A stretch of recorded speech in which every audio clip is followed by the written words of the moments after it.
Are we seeing an end to oil record highs? What major company is having talks of security in Nigeria? Is there a new pipeline in the works from Canada to the United States? What is all the buzz about at the World Energy Summit in Abu Dhabi? All this and more when we come back.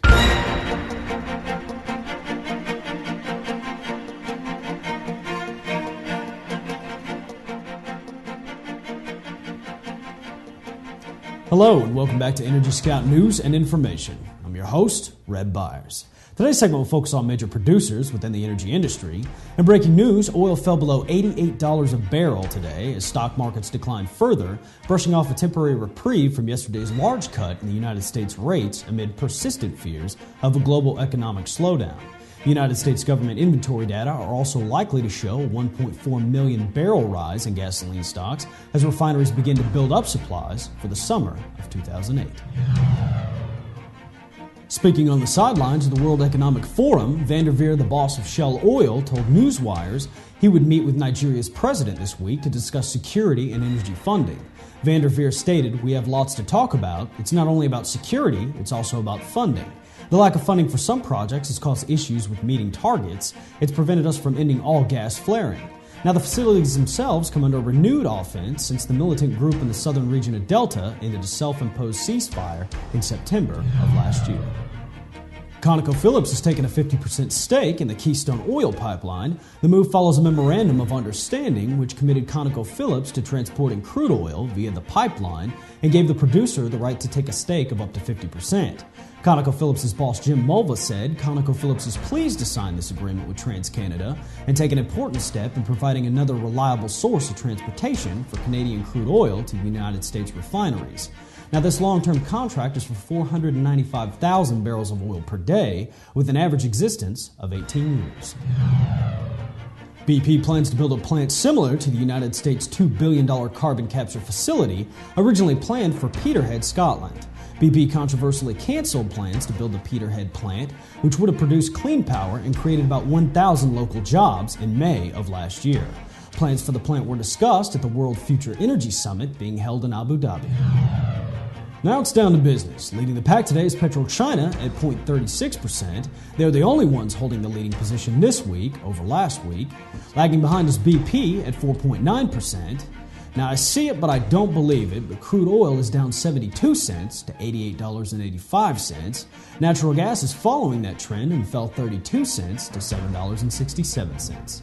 And now let's take a quick look at our people on the move.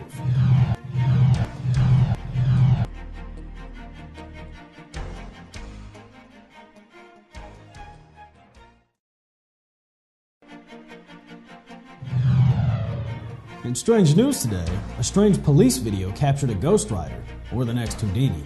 Take a look. We've seen how strange things can get at night. Well, things are about to get a whole lot stranger. This mysterious driver tricks cops into thinking he's about to pull over, then all hell breaks loose. The officers watching this tape get only a quick glimpse of the man behind the wheel. It's the last look they'll get. For a moment, it appears as if the driver and his car have disappeared into thin air.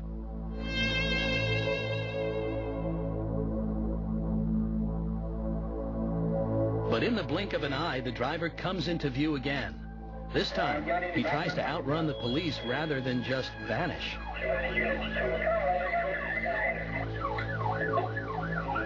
His moves are still baffling to the police as he swerves all over the road, driving like a man possessed.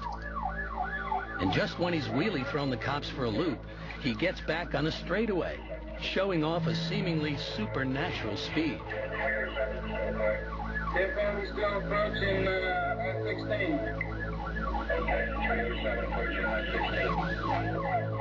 In just a moment, he's going to make a turn into the Twilight Zone. Watch.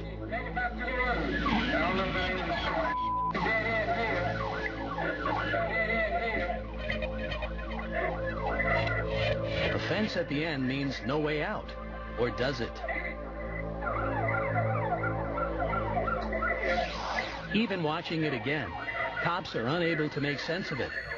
All they see is an intact fence and nothing more than the vanishing taillights. Even if that is an illusion, that's a heck of a job to go through a wood and metal fence with no scratch.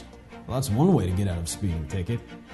And that is it for today's Energy Headlines. Be sure to check out our website at Energyscout.com and stay tuned tomorrow. We will take a look at independent producers within the energy industry. For Energy Scout news and information, I'm your host, Red Byers.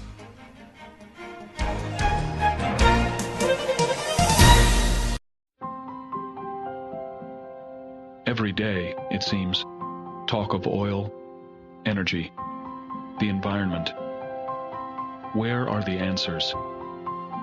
Right now, we're the largest producer of clean, renewable geothermal energy in the world, generating enough energy to power 7 million homes.